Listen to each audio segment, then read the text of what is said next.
So this is the nature of a human being. Whatever you're deprived of, you think that is the highest thing. Whatever you don't have, it looks like at that moment, that is the highest thing. If you have not eaten for 2 days,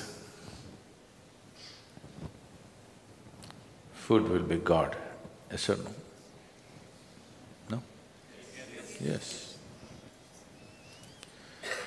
If you don't understand this, close your mouth, hold your nose like this for 2 minutes.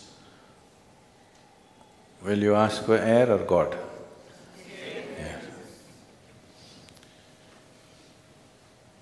God comes and says, you want me or air? You'll say, hell with you, I want to breathe.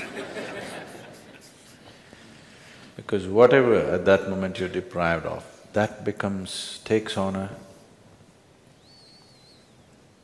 enlarges itself in such a way, it blocks everything out. Or in other words, when you're in any state of compulsiveness, you don't see anything the way it is, it gets exaggerated. If your bladder is full, 1 minute, I'm talking about enlightenment. Your bladder is very full. Are you interested? I don't want any enlightenment. Right now, going to the bathroom feels like ultimate liberation. Yes or no?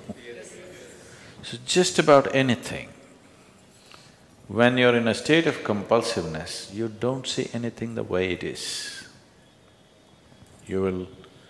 Life will get distorted to make you think that that is it at that moment.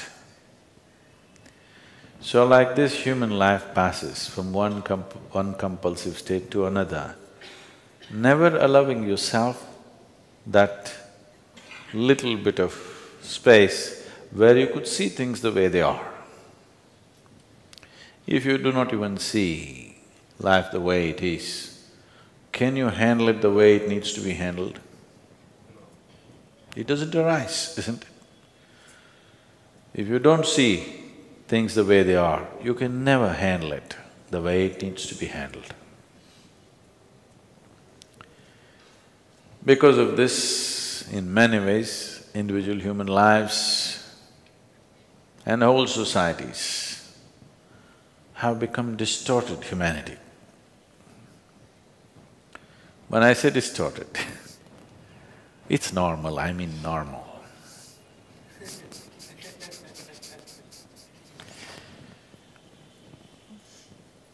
I was talking to a 14, 15-year-old kids in a school,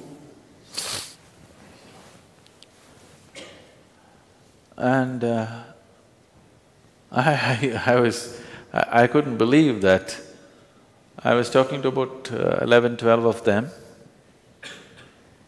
young boys and girls. And something came up and I was just asking them what are they going to do next because they were in their 10th standard or something. They're only talking about finding a job and earning a living.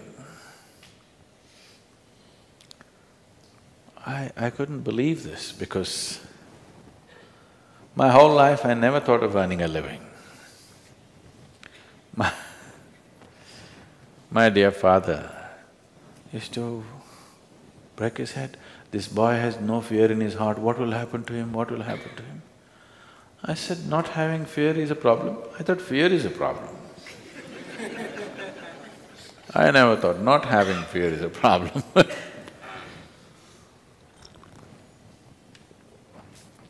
So, according to the dictates of the divine, I was supposed to become a doctor because my father is a doctor. At the age of 10, I told him, no, that's one thing I'm not going to be, I'm not going to be a doctor. But every day, somebody is trying to work on me, you must become a doctor, you must become a doctor. You know, Indian family, you must become a doctor. If you cannot… Of course, now they've all shifted to software. I was I was… I was in Chicago just 8 days… just 2 days ago I came to India. So 1 week ago, 8 days ago, I was in Chicago. And an Indian person came and I asked, okay, what are you doing? What else, Sadhguru? That means he's a software engineer.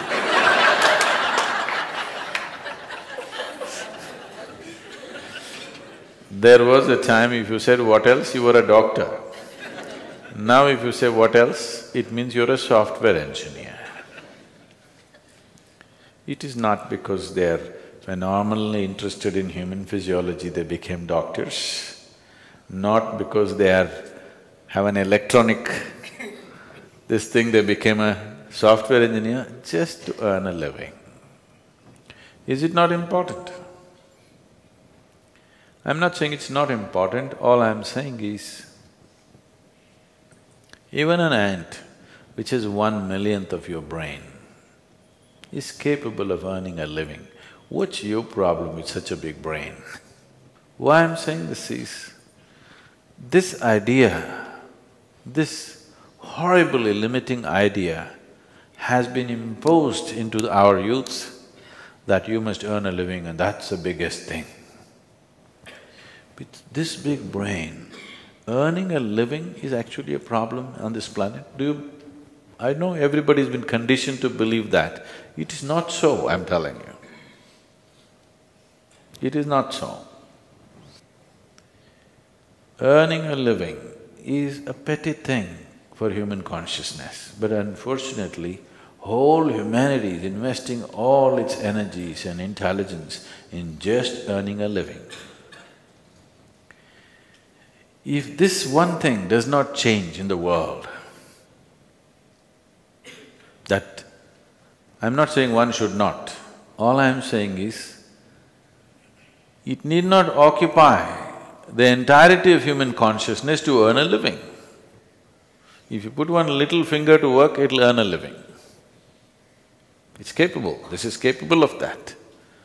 All human genius has been smothered to death simply because everybody is thinking how to earn a living, how to earn a living, The moment they can earn a living, they will sit down and become fat.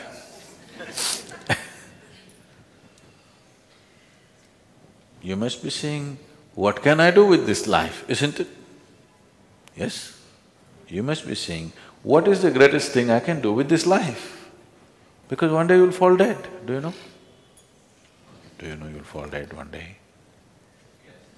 So before you die, whatever is the peak possibility for this life should happen, isn't it? I earn my living, I earn my living. This is a big pride. Why don't you see every insect, every worm, every bird, every animal, every creature on this planet is earning a living? What is there to be so proud of about I earn my own living? Everybody's earning their own living, isn't it? Only human beings are making a big issue out of it. Too big an issue.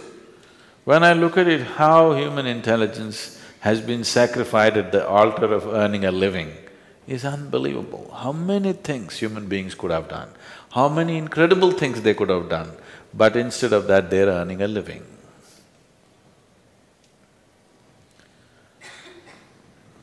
So it's very, very important. I'm just thinking we should start a wave, particularly in schools and colleges, that earning a living is a damn little thing.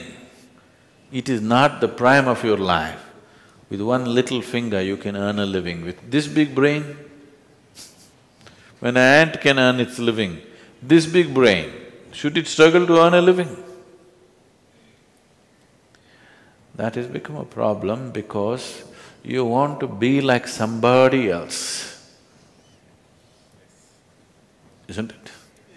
You want to be like somebody else, that enslaves you. And once you're into this chakra, nothing else is possible, it just keeps you going and going and going endlessly. Now this possibility of…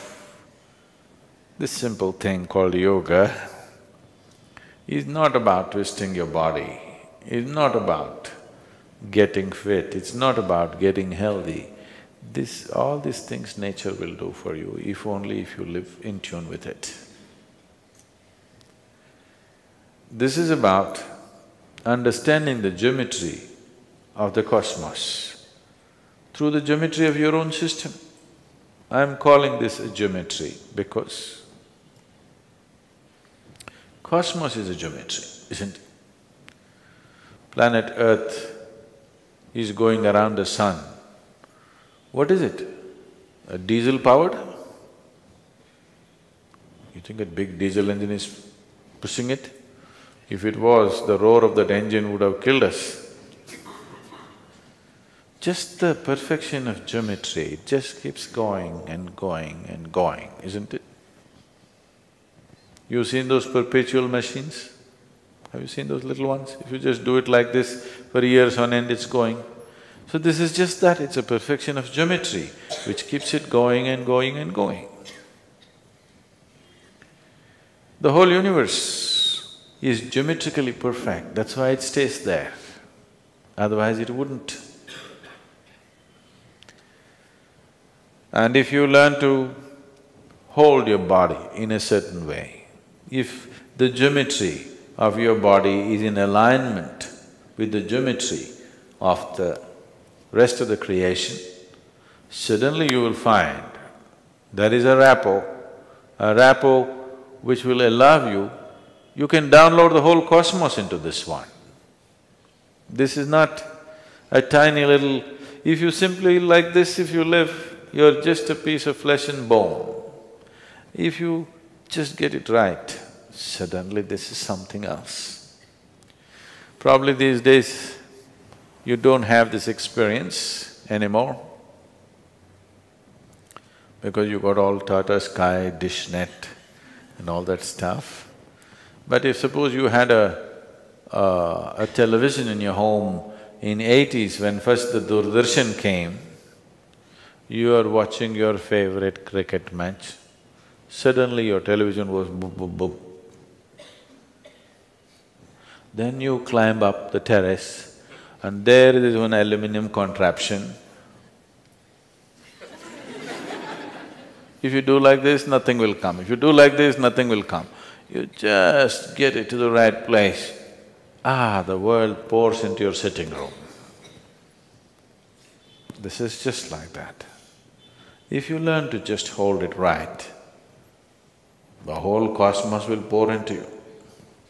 So, this is engineering yourself.